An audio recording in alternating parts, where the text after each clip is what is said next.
Hello, hello, hello, hello, la famille Facebook. Bienvenue à tous.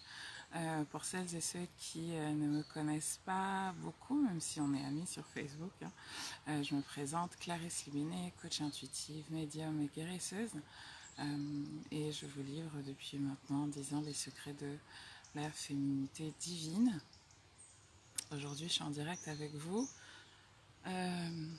Dans ce merveilleux endroit en Anjou pour vous parler d'un sujet qui me tient particulièrement à cœur. Bonjour à tous celles qui me rejoignent. Ce matin, voilà, comme tous les matins, j'ai médité, j'ai demandé à mes guides, à mes anges, quel était le message que vous deviez entendre aujourd'hui. Et le mot qui est venu, c'est success, le succès. Le succès. Et j'ai envie de vous poser une question. Quelle est votre définition du succès? Quelle est votre définition du succès? C'est quoi le succès pour vous? Et, euh, et comme voilà, j'aime bien raconter des histoires, je crois vraiment au pouvoir de guérison des histoires, je vais vous raconter la mienne. Je vais raconter la mienne, mon histoire. Et comment ça résonne en moi, ce mot-là, succès. Vous savez, quand voilà, on est une femme, quand on est ambitieuse, voilà, quand on commence dans la vie, quand on évolue dans la vie, we strive for success. Hein. On veut le succès, on veut se sentir successful, on veut se sentir, voilà, on veut avoir un impact dans notre propre vie et on veut se sentir bien, et on veut se sentir, voilà, qu'on est sur le chemin du succès en tout cas. Et, euh, et vous le savez, moi je suis coach intuitive, hein, je travaille beaucoup avec mon intuition, avec mes dons de clairvoyance, de clairaudience, et je coach des femmes dans leur parcours de vie, dans leur parcours de transformation, que ce soit à travers leur business, leur féminité, peu importe.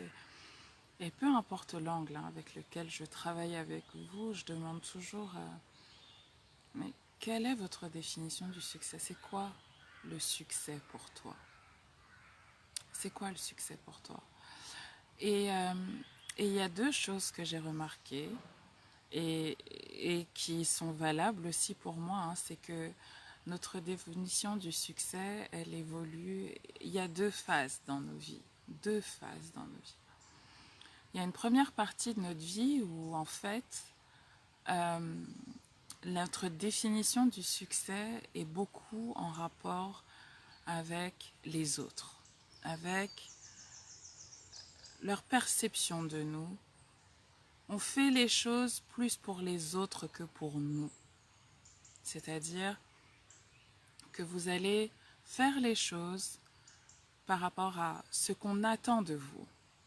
Ce qu'on attend de vous, ce que la société attend de vous, ce que vos parents attendent de vous, ce qu'on vous a dit que le succès était.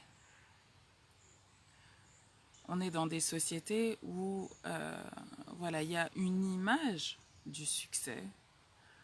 Hein, je dois travailler dans telle et telle entreprise, je dois travailler dans tel secteur d'activité, je dois gagner tant d'argent, je dois avoir telle maison, je dois habiter là, je dois avoir tel genre de voiture. Voilà, l'environnement dans lequel on est, nous rabâchent sans cesse, nous vendent sans cesse une image du succès. Et donc souvent, surtout quand on est jeune, hein, on se dit ok, pour moi le succès c'est ça, parce que en fait le succès c'est ça pour tout le monde.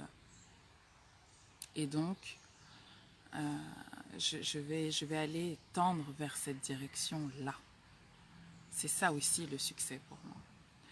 Et puis, ben, on arrive à un certain âge. On a fait tout ça. On a rempli toutes les cases. On a rempli toutes les cases. Toutes les cases. Et à un moment donné, on se rend compte que,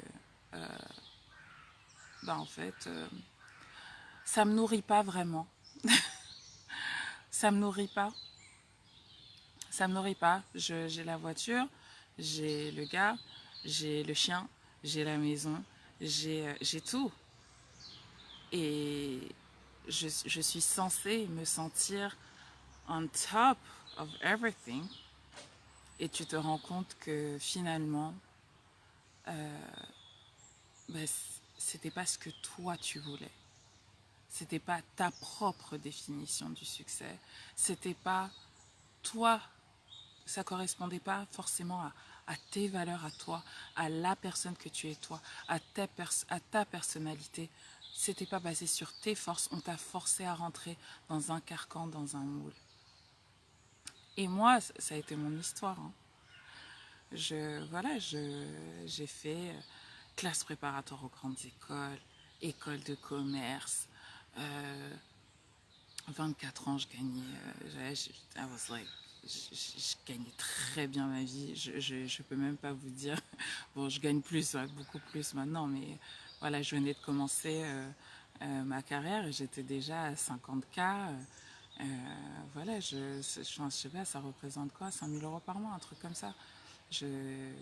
Voilà, je gagnais très très bien ma vie, j'ai continué, j'ai poursuivi jusqu'à un moment où en fait ben, je changeais en plus de travail assez régulièrement, tous les 2 ans.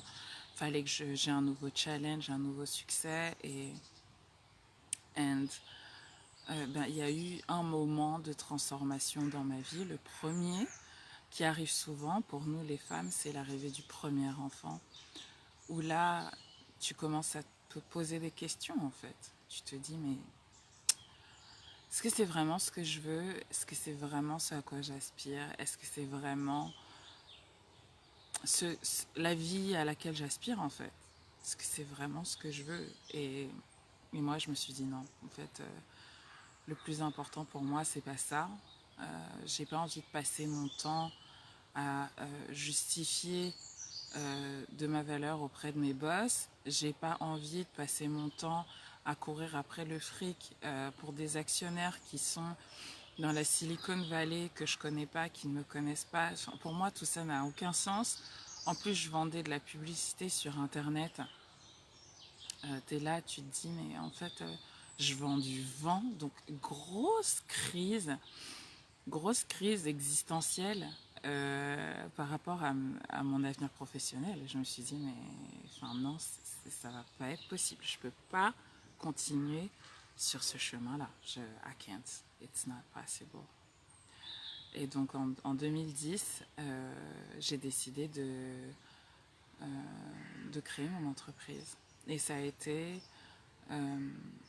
un parcours qui fait qu'aujourd'hui on est en train de se parler. Cette première entreprise, elle s'appelait Belle et Ben. Ça a été un parcours transformationnel intense.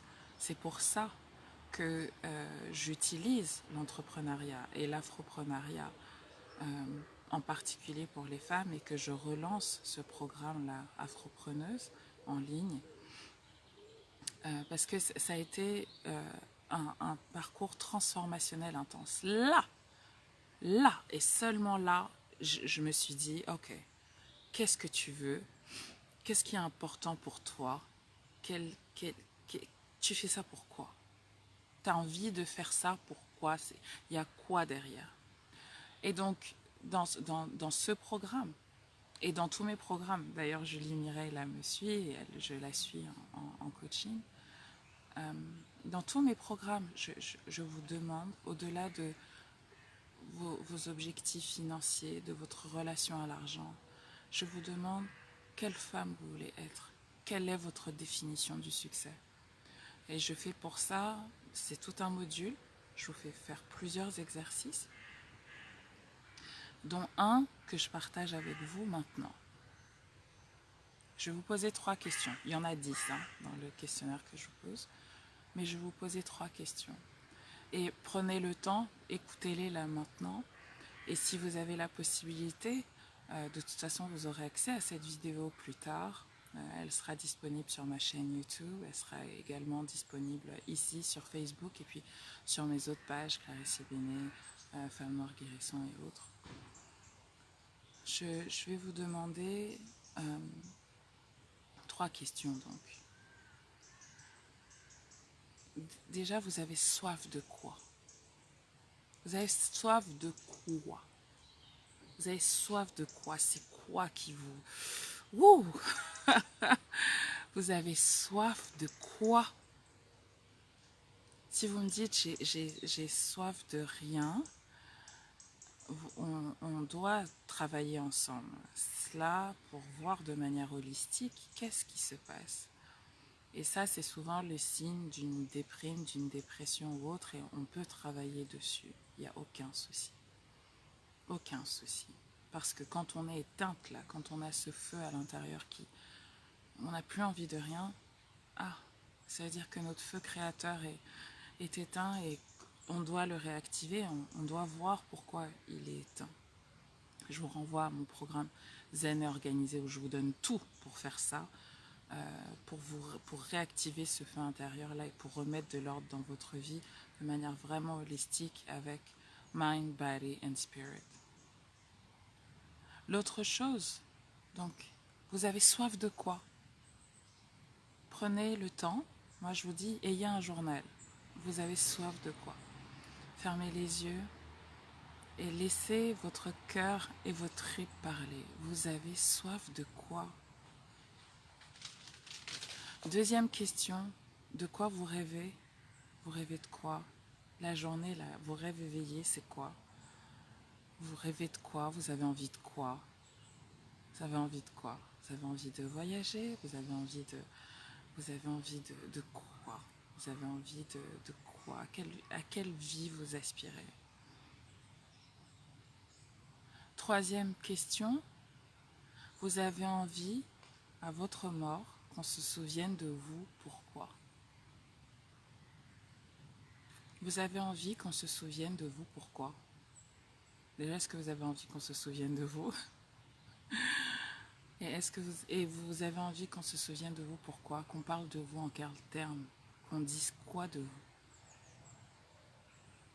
Et vous allez vous rendre compte que vous êtes peut-être en train, tous les jours, de faire des actions qui sont à l'opposé de ces trois questions-là. Il y en a 10 dans ce que je vous demande, dans le questionnaire que je vous pose dans ce programme Afropreneuse. C'est dans la deuxième partie du programme.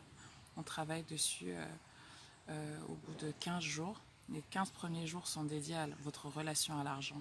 Je vais en parler tout à l'heure. Mais vous aspirez à quoi? Est-ce que ça résonne en vous, là, celles qui sont là, sur ce direct? Qu'est-ce que ça vous inspire? Qu'est-ce que ça vous dit? Vous aspirez à quoi? Vous avez soif de quoi? Vous rêvez de quoi? Et comment vous avez envie que les gens se souviennent de vous à votre mort? Les personnes qui font les plus grandes choses, les personnes qui se font les plus grandes choses, je vous dis, elles ne pensent pas à demain, elles ne pensent pas à après-demain, elles pensent à des générations et des générations après. Ça veut dire qu'il y a des gens qui ont des motifs dans leur vie, et j'en fais partie, dans ces gens-là, qui sont prêts à investir sur des choses aujourd'hui pour lesquelles peut-être ils ne verront même pas les résultats de leur vivant. I'm part of this team. Aujourd'hui, ils investissent et ce que je veux voir, ce à quoi j'aspire, ce pourquoi je me lève tous les matins, peut-être que ce sera pas, je le verrai pas de mon vivant. Là, dans cette incarnation. Mais je sais que je vais peut-être mourir à la Clarisse Béné, mais demain, je vivrai d'une autre manière, d'une autre forme, et je pourrai continuer mon travail. Quelle graine vous avez envie de poser? It's highly spiritual, les questions que je vous pose là aujourd'hui. C'est votre âme qui s'est réincarnée aujourd'hui pour une raison. Vous avez une mission, vous n'êtes pas venu ici sur Terre par hasard, vous n'êtes pas là pour vous contenter de robot, hein? Non, non. Vous êtes là pourquoi? Et il y a plein d'outils pour vous aider à faire ça. Plein d'outils et ce programme-là, Afropreneuse, il en fait partie.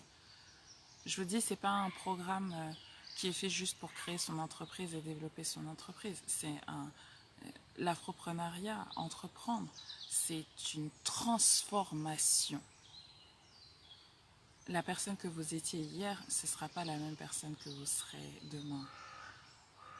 Une fois que vous aurez lancé votre projet, vous ne parlerez plus aux mêmes personnes. Vous ne ferez plus les mêmes choses. Vous n'aurez plus les mêmes centres d'intérêt. Et vous allez enfin devenir la personne que vous voulez être. Enfin. Enfin. Donc 3 questions, mesdames. 3 questions. Vous avez soif de quoi? Vous rêvez de quoi? Et vous avez envie qu'à votre mort, on se souvienne de vous pourquoi?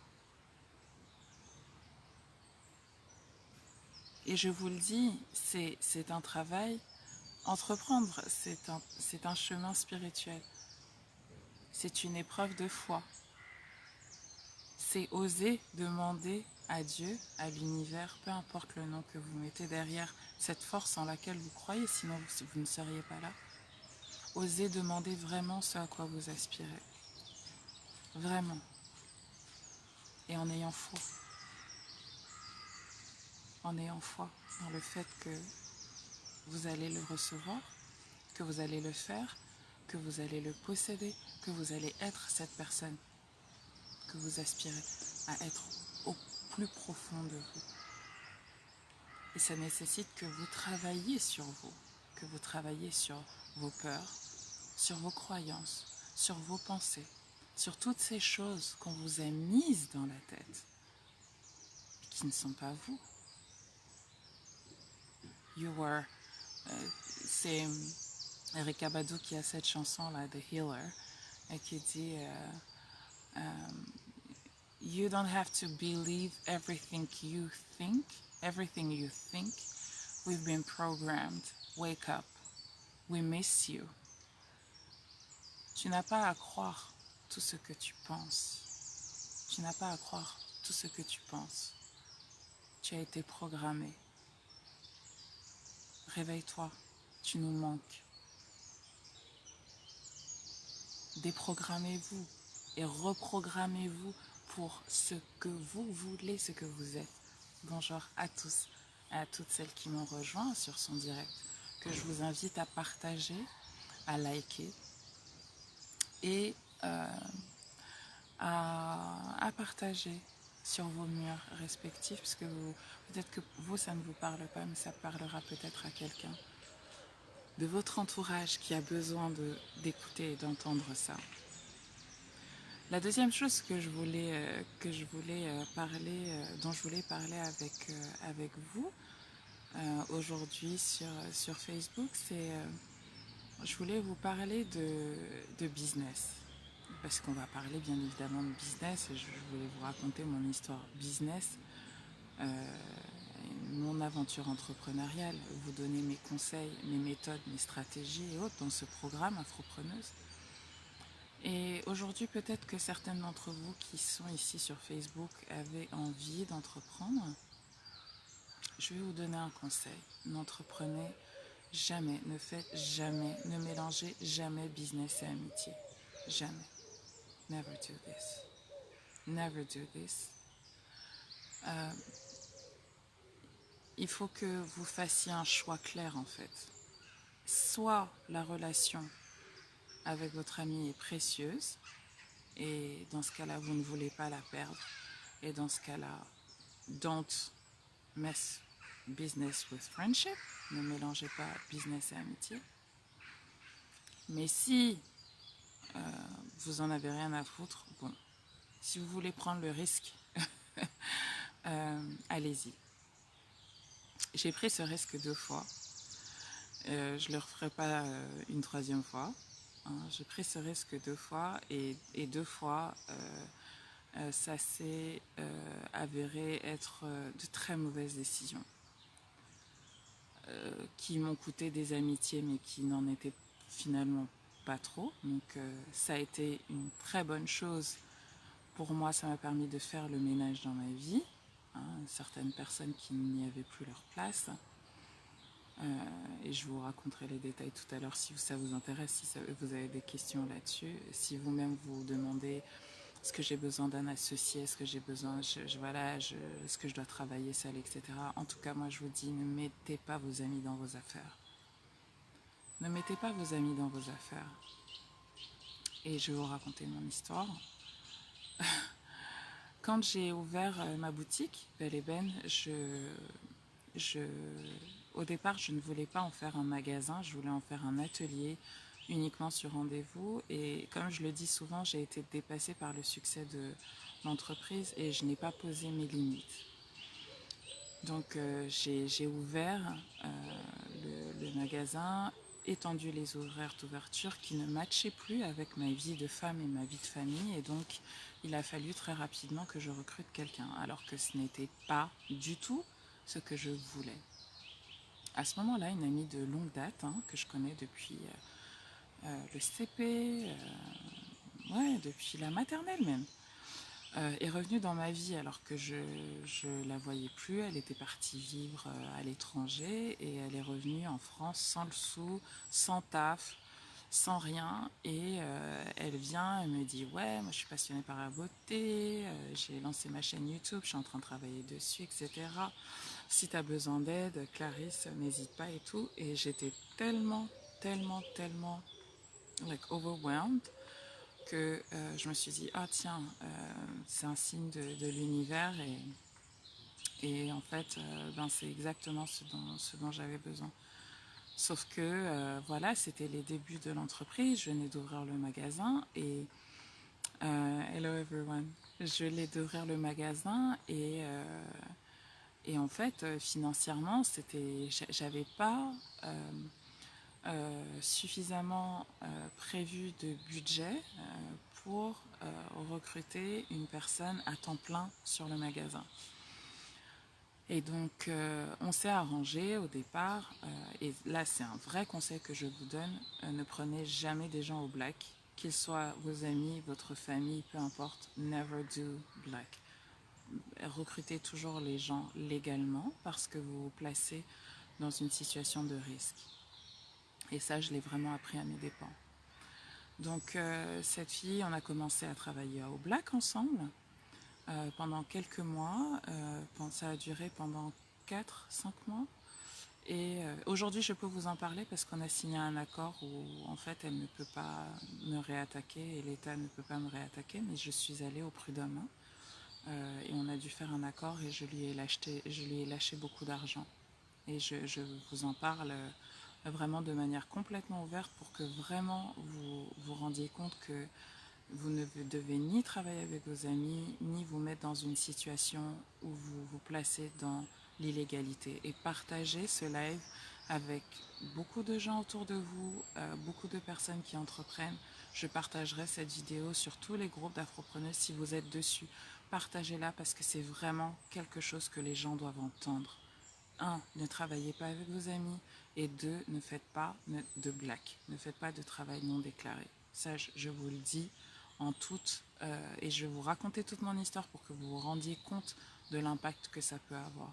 Donc cette fille revient, une amie que je connaissais depuis la maternelle, et elle est là, elle me dit je suis dans la merde, est-ce que je peux t'aider? Je me dis ok, vas-y, black, machin, ça dure pendant 4-5 mois je crois. Et je dis non en fait, là il faut vraiment que je la salarie, il faut vraiment que je la salarie. Et donc, on voit avec mon comptable, on met en place le contrat de travail, etc. Et en fait, à partir du moment où on a signé ce contrat, moi, j'ai dit, je ne peux pas la prendre en CDD, non, c'est mon amie, il faut que je la mette bien, même si moi, je ne suis pas salariée de mon entreprise. Hein, voilà, donc vous voyez les problèmes de self-esteem issues, vous préférez mettre bien les autres, mais vous êtes sans filet. Et quand on dit love yourself first, pay yourself first, c'est ça en fait qui vous dit dans Rich Dad Poor Dad. C'est vraiment ça. Payez-vous d'abord et aimez-vous d'abord. Donc elle, Alors que moi, j'étais sans filet. Elle, je l'ai mise en CDI et tout. Ça a duré pendant quelques temps et ben forcément ses performances se sont dégradées, ça a commencé à mal se passer, des retards successifs, etc. Alors que j'avais d'autres collaboratrices avec qui ça se passait très bien, ça a pourri l'ambiance dans la boîte, c'était vraiment une catastrophe. Et puis personnellement en fait, moi j'ai commencé aussi à réfléchir et à vraiment me dire non mais en fait à faire tout le travail que je vous apprends maintenant dans ce programme Afropreneuse, de définir vraiment qu'est-ce que je veux, de définir vraiment mon style de personnalité, puisque je me rendais bien compte, moi j'ai une personnalité introvertie à 85%. Je ne peux pas avoir un magasin physique tous les jours. Et j'ai passé des tests de personnalité et tout, que je vous fais passer dans ce programme Afropreneuse aussi, qui m'ont permis de me rendre compte en fait que j'étais bien au-delà de ma zone de confort, c'est très bien, mais que j'étais aussi en dehors de ma zone de génie. Et donc, c'est-à-dire la zone dans laquelle j'excelle, la zone dans laquelle je suis au maximum de mes capacités, la zone dans laquelle je ne suis ni dans ma zone de confort, mais ni aussi trop loin en fait de ma zone d'excellence. C'est ma zone de génie. Et ça, je vous aide à travers ce programme à la définir. Et donc, je fais tout ce travail-là, je vous dis, ça remonte à 2013, hein, 2012, donc ça fait des années que je fais ce que je fais. Et, euh, et je me rends compte que vraiment, un magasin, pour moi, c'est une hérésie en fait. So I have to shut this down. Et sur le plan personnel, j'ai des difficultés dans mon mariage, dans mon couple. Euh, et je me dis, bon, mon gars, il veut partir aux États-Unis, tentons le tout pour le tout, fermons le magasin, on va aux US, on va aller redonner un nouvel élan à notre couple et tout. Et donc, je décide de fermer le magasin. Je décide de fermer le magasin et donc je lui dis, ben, écoute chérie, voilà, je te propose une rupture conventionnelle. Je ferme le magasin, tu n'as pas les compétences pour me suivre sur le reste de l'aventure, hein. On va être vraiment sur du digital pur, internationalisation, etc. You don't fit in. Donc je te propose une rupture conventionnelle, sachant que je ne parlais pas à une salariée lambda, hein, je parlais à quelqu'un que j'ai recruté, pas parce qu'elle avait les compétences, pas parce que elle correspondait à mon style de management, pas parce que she fit in the company. Non, je l'ai recrutée parce que c'était mon amie, qu'elle était dans la merde et que voilà. Et donc, cette personne, à ce moment-là, me dit, ah ben non, moi, il en est hors de question. Et là, je pète un câble. Et là, je pète un câble. Là, vous me voyez toute gentille, smooth, etc. et tout, mais je suis une lionne, hein. Donc là, je suis rentrée dans l'art. C'est parti très loin. Et elle m'a assigné au prud'homme. Elle m'a assigné au prud'homme. C'est-à-dire que la personne que vous sortez de la merde, vous sortez de la merde, la personne que vous sortez de la merde, elle vous plonge dans des abîmes et dans une merde, vous ne pouvez pas vous imaginer. Et donc, quand je vous dis amitié et business don't go together, ça ne va pas ensemble. Faites un choix. Faites un choix. La personne, elle m'a mise dans une merde, vous ne pouvez pas vous imaginer. J'ai dû lui lâcher 12 000. Son licenciement m'a coûté 12 000 balles. 12 000 balles. Donc non seulement la go, elle vient, tu la sors de la merde, elle capitalise sur ta tête, elle fout que de la merde dans ta boîte. Je passais mon temps à gérer des problèmes de service client, des problèmes que de la merde. Donc, quand vous dites que vous allez travailler avec une amie, en fait, non. Est-ce que cette amie-là, elle est vraiment compétente et est-ce que vous suivez un processus de recrutement normal? Est-ce que vous pouvez prendre le risque? Est-ce que vous voulez prendre le risque de fermer votre boîte pour cette personne? ou est-ce que vous voulez prendre le risque de lâcher cette personne et de la sortir de votre vie? Et moi, c'est ce que j'ai fait, parce que je me suis rendu compte que vraiment, she was such a fucking bitch. Si tu entends, c'est pour toi, et je sais que tu entendras. Ne mélangez pas business et amitié, ne faites pas ça. Deuxième expérience.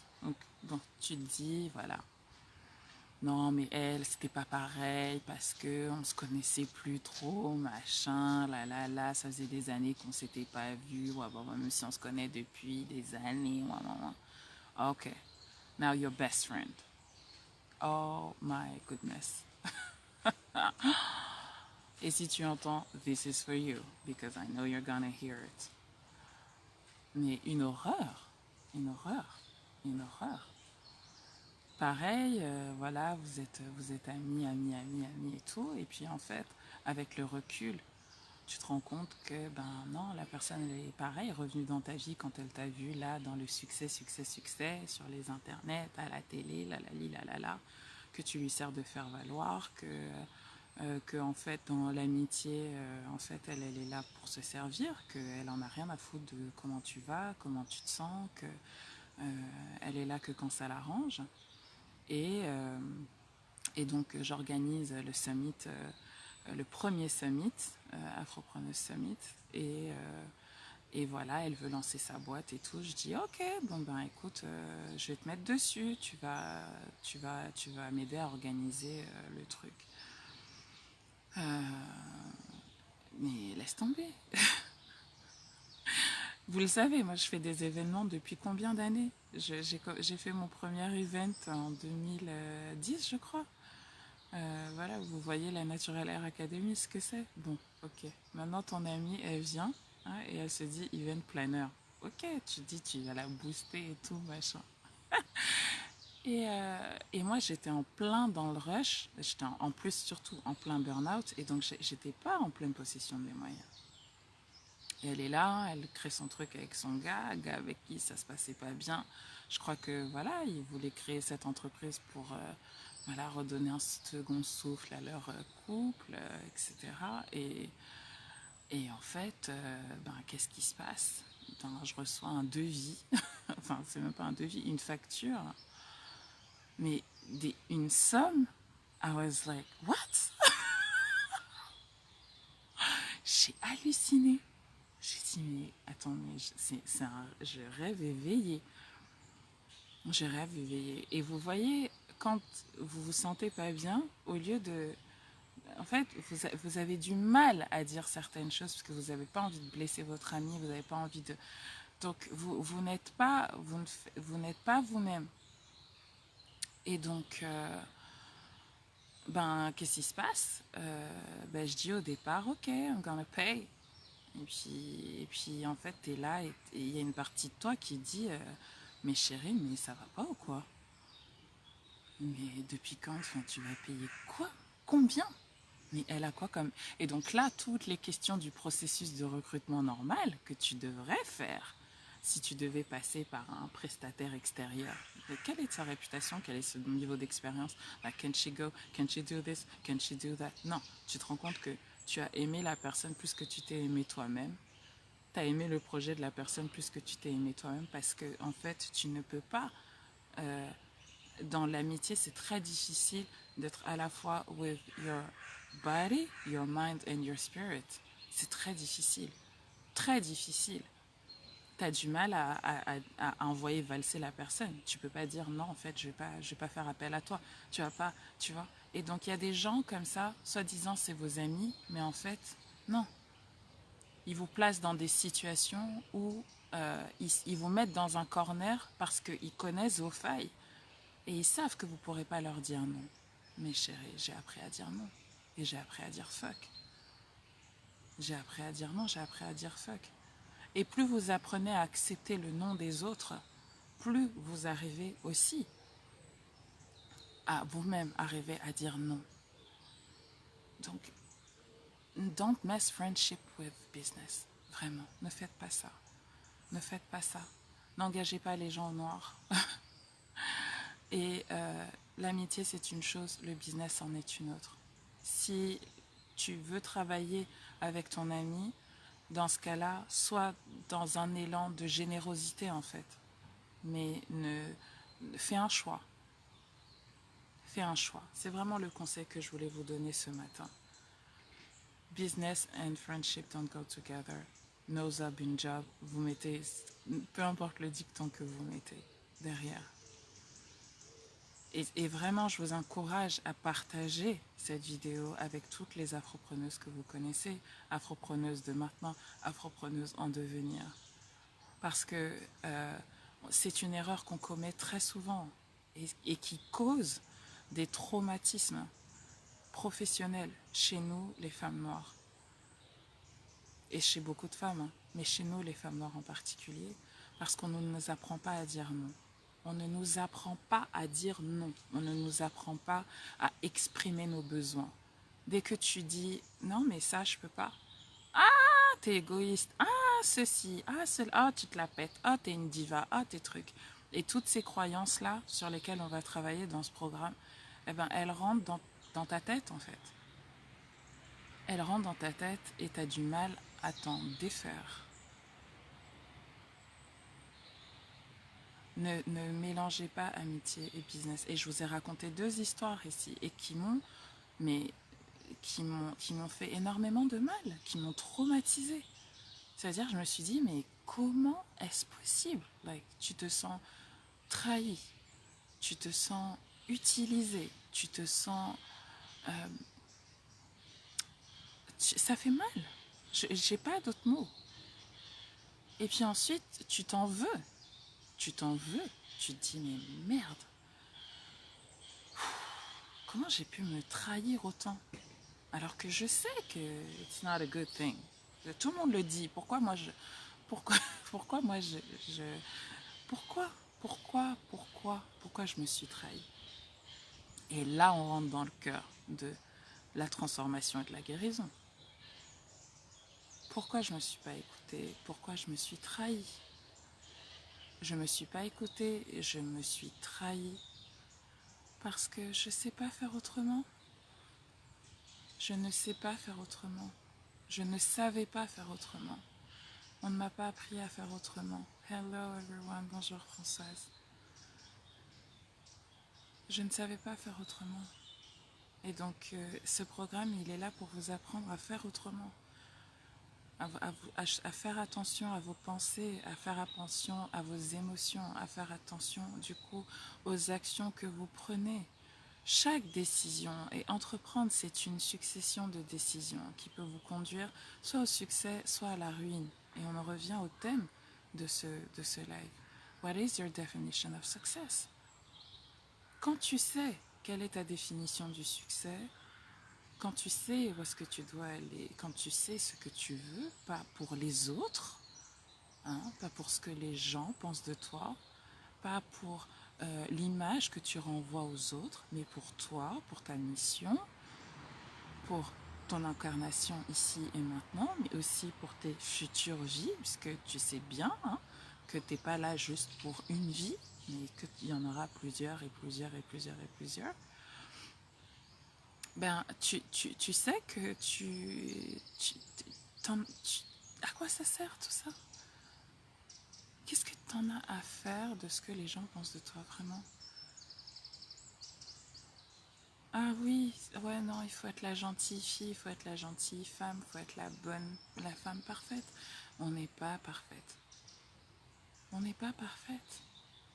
On n'est pas parfaite. Et accepter tes imperfections, c'est ce qui va te rendre une déesse.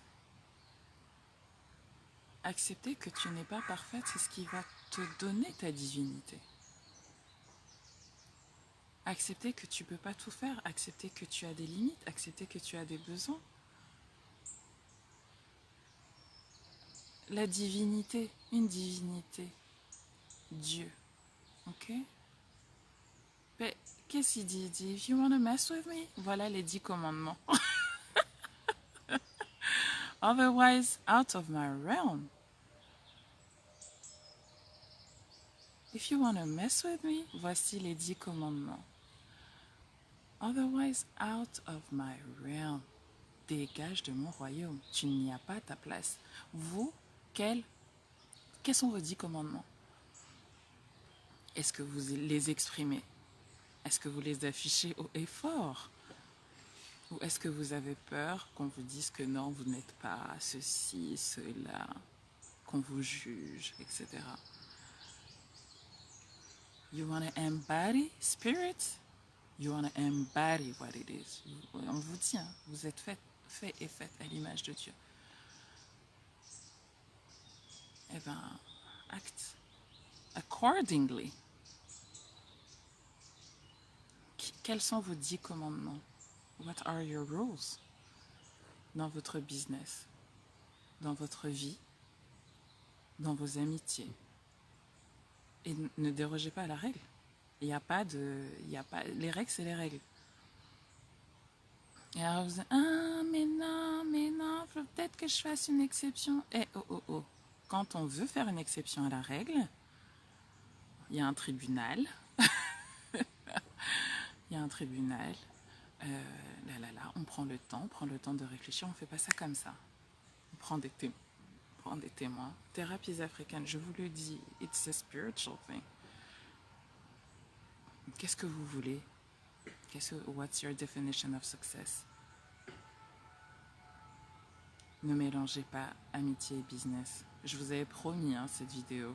Je l'ai faite. Je vous avais promis mon histoire. Je vous l'ai racontée en partie. D'ailleurs, si vous voulez, vous aussi, qu'on travaille tout ça, que vous puissiez parler de vos choses, de ce qui vous pèse, je serai à Paris le 26 octobre. Et puis sinon, rejoignez un de mes programmes en ligne. Je vous mettrai tous les liens. Vous pouvez aller sur le site clarisselibenet.net et dans l'onglet Shop, vous allez voir tous les programmes en ligne que je propose. Donc, soyez entrepreneur de votre propre vie. Définissez vos règles. Exprimez-les. Exprimez vos besoins. Dites ce que vous attendez des autres, ce que vous attendez de vous-même. Soyez exigeant, vous le méritez. Soyez exigeant, vous le méritez. Vous le méritez avec toute la douceur et la bienveillance que vous méritez aussi. C'était mon message pour aujourd'hui. J'espère qu'il vous a fait du bien. J'espère qu'il vous a motivé. N'hésitez surtout pas à le liker, à partager, à le mettre sur vos murs, à être aussi un messager à votre manière. Voilà, je vous souhaite tout le succès du monde, mes chères sœurs. Et je vous souhaite une excellente journée. Prenez grand soin de vous. Prenez grand soin de vous. Et je remercie encore une fois nos guides, nos ancêtres et nos anges de nous avoir permis de nous connecter ce matin. Et voilà. Belle journée à vous. Bye.